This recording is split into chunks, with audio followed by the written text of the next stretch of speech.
Welcome back to A Celtic State of Mind. It's half time. It's Celtic 1, Dundee 0. It's been an end to end. I would say end to end. It's been all action first half. Sean, maybe the one negative is that we don't have more goals. I should mention that I have been joined by Sean Connolly. We're also joined by Kevin McCluskey, and we're about to be joined by Liam Carrigan. And I'm trying to remember, when was the last time we had four contributors on for a match day? So let me see if I can find a layout that actually works for all four of us. And there we go. We have all four of us on the screen at one time. If there are any issues, just let me know. But Sean, as you are just joined, I'll get your impressions of that first half. Yeah, we started pretty lively. We drew a save, or a good save from the keeper, and then kept that pressure up. And after about 10-11 minutes, that results in a great ball from Hatate and behind to Sriracha. I think, was it Yang? Sorry, I don't remember. Yang. Yang, yeah. Back there, yeah.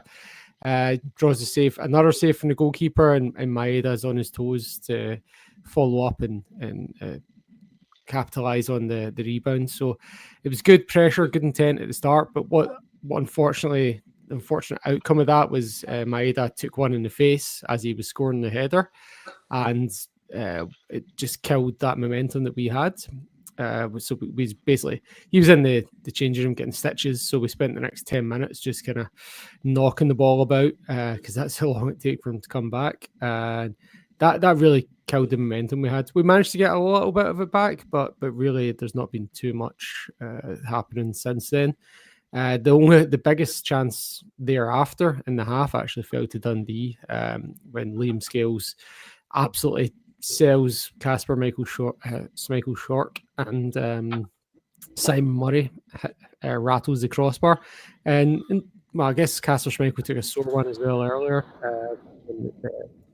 Dundee player slid in with studs up. I was surprised that one wasn't yellow carded. So that was interesting. But yeah, it's Dundee have actually come here right. They're not having the old Leninism is. They're not rolling over and having their tongue tickled. So, Sean, we are losing your audio a little bit, mate. You're sounding like you're starting to come underwater. So, what I'll do is stick with us. We'll see if you come back, and what I'll do is I'll bring Kev in to get Kev's thoughts. But Kev, the one thing Sean was alluding to there is we started off pretty dominant. Then Dyson, or as he'll now be known as Dyson Rocky Balboa Maeda, giving away looks as though he's gone 10 rounds with Apollo Creed after that hitting what I think was the eye. But yeah, we lost a little bit of momentum to that. Still created a couple of chances. Sriracha did well to find space out on that left-hand side. He's been looked pretty good coming forward, but then, has been forced off with what looks like some sort of muscle injury. Didn't really see any impact element to it. Sean confirmed the same. But generally, we've seen the danger of a 1-0 lead, haven't we? Because as much as we've dominated large parts of that first half, Dundee have shown that they can hit on the counter. And, defence at times, and maybe Scales in particular, has looked a wee bit shaky out there. Yeah, I think Sean's summary of the first half was pretty much spot on. And the point he was just making is that the sound started to go a little bit was, I think, that Dundee have not rolled over and let us rub their tummy, I think is what he was saying there. And that's fairly true. I mean, they've weathered that early storm. They've benefited from Maeda's injury, and that's totally knocked the wind out of our sails a bit. Because although we've dominated the rest of the half, I felt we never really got back to that level that we had in the first 10 minutes before he went off. Created a couple of chances, but I think if Maeda doesn't have that spell off, we continue that kind of domination we have, and we're probably sitting here 2 or 3-0 up because we were looking very much in control. We still controlled the majority of that first half, but then, 45th minute of the game, it's a simple ball over the top, but you can catch any defence out if it's done well. And Simon Murray's that kind of tireless centre forward that will chase down everything. So as soon as Scales is a little bit short with the header back, he's on it. He should have scored. I think it's a great chance. He's got to do better. So we've got off with one there, and it does show just how precarious a 1-0 lead is, because you can dominate possession, you can dominate chances. If you don't get the second goal, you leave yourself open to something like that happening. Yeah. So, get us in at half time, 1-0 up. It's the best result we can have.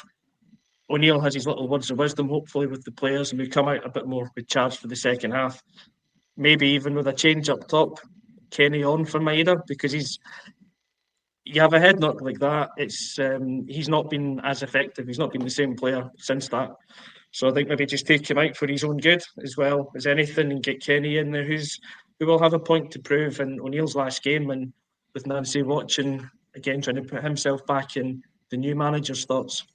Yeah, we do have options on the bench, so certainly some changes that could be made. It'd be interesting to see if we see anything at half time or maybe beyond. We could almost set a watch on Brendan making changes at the 68th minute in games gone past. But Liam, the one area that I've been quite impressed with when we have been dominant in this game, and not subject to the counter.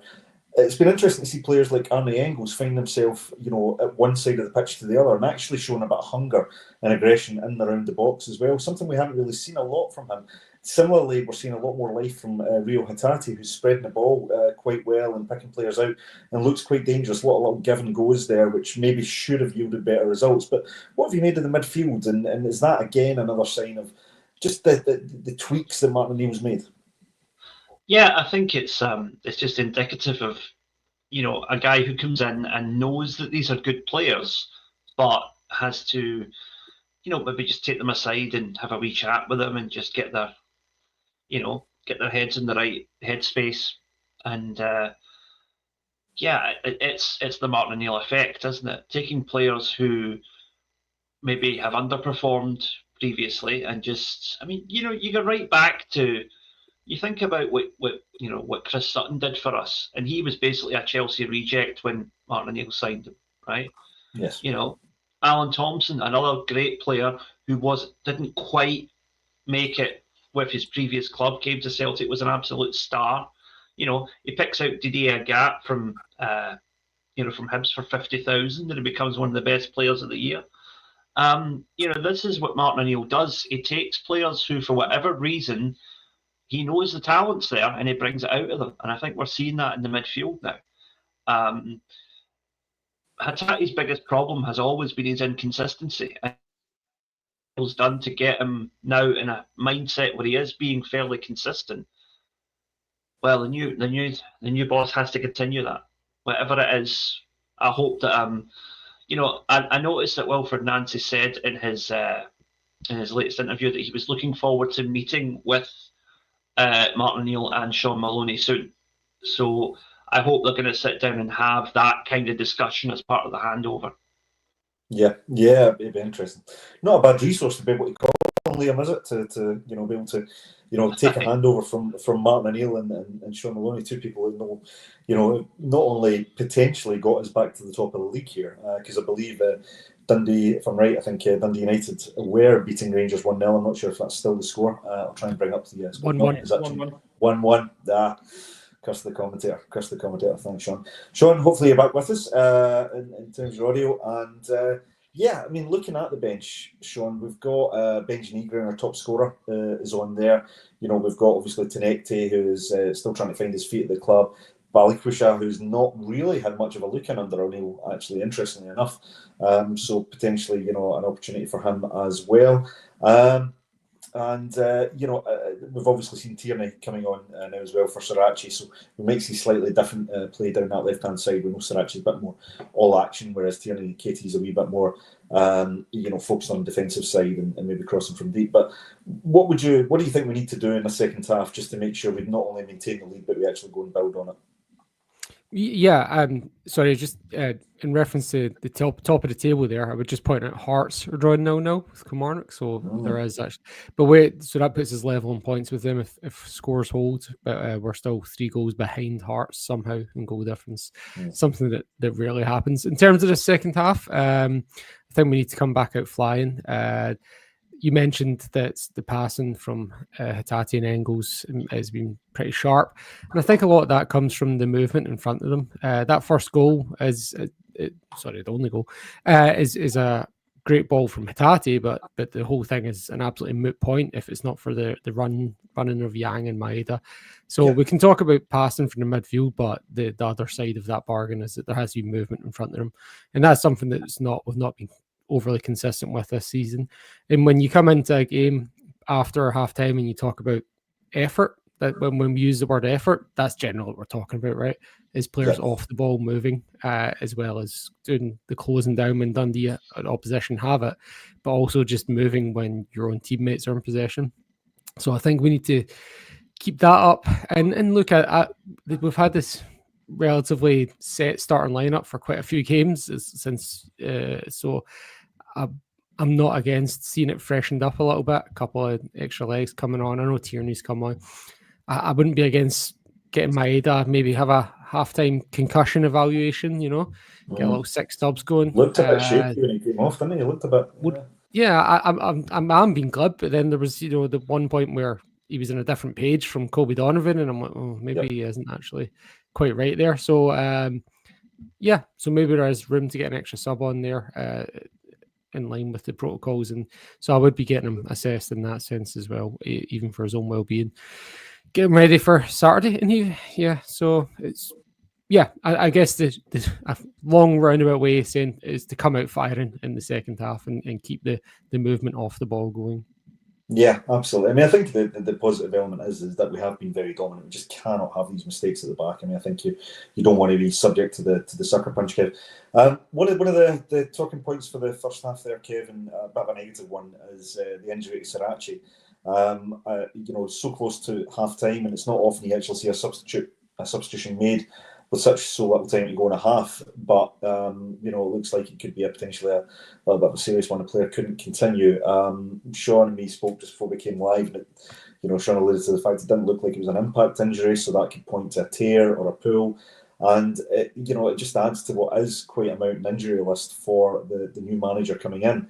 And Sirachi's been, when he has played, and we know he's just coming back from a quite a long injury as well, he does make an impact, but you've got the experience and the quality of Kieran Tierney to turn to. But it's a blow, isn't it? Because we can't seem to get any consistency on that left side. Yeah, it is. It's a big blow. The thing that softens it is the fact that it's Kieran Tierney that you've got to come in. As I said before the game, I like Kobe Donovan. I think he's a really good player, but he's a young boy that's making his way in the game. If you're having that same situation on the left-hand side, then you're going into a run of matches with 2 young fullbacks. So you've at least got that kind of blessing that it's KT that's there. But it is a blow. I think Sirachi's been potentially the best of our summer signings. Maybe Negrin aside with the goals that he's contributed. But every game that Sirachi's played, he's really impressed me. And it's both sides of his game. The defensive side, I think his positioning is fairly solid. He covers the ground well there. He's always getting forward, and he's been so unfortunate that he hasn't scored in previous matches. And he had that other chance earlier on in the first half there today as well. So losing him's a big blow. And it's a sore one for Nancy coming in as well, because there was a shot of the crowd earlier on, and it was more the injured players that are out for Celtic, and there's like a whole row of players that's there already, 4 or 5 players that are missing. Sirachi just adds to that, so it's not a great sign. But hopefully, whatever the injury is, it's not as serious as all that, and actually him deciding to come off straight away can kind of lessen the impact of the injury. Yeah, I can see the players are just getting back out at the park. Maeda still looks banged up there, Liam. Just one final point, talking about the atmosphere in the stadium. I don't know if it's coming through in your coverage, but they obviously, with the absence of a number of the Green Brigade members, is that making a noticeable difference to the atmosphere at Parkhead and based on what you can see, Liam? And is this something that the club, particularly with the goodwill that Martin O'Neill's brought with the news about Nancy coming in, the club's got to sort this out, haven't they? They've got to sort something out between fans and club. Yeah. I mean, look, team are doing well. Credit to all the fans who are there, but the place sounds like a graveyard right now. There is absolutely, maybe just my headset isn't what it should be, but I'm hearing very little noise from the crowd apart from when we scored. And that's not good. We've got a new manager coming in. We need to give him the full backing. And that involves getting, our board backing our own fans. Look, just very quickly, I believe there were 4 people who were arrested If those 4 people are arrested, then if the club wants to exclude them until the judicial process is complete, that's their prerogative. But you can't just arbitrarily ban 200 people for the alleged actions of 4 people. Yeah, that's all I've got to say on it. Yeah, no, I appreciate that, Liam. It's a valid point. The match has started, so we'll go and join the second half. Thank you, everyone, indeed, for joining us. Apologies we didn't get too many comments up there. We will get a lot more comments up on the full time when we'll hopefully be joined by Sean, Liam, and Kev again to hopefully see Martin O'Neill sign off with a comfortable victory. A few more goals in the second half would be very much appreciated. Thank you, everyone. We'll see you at full time on Celtic State of Mind.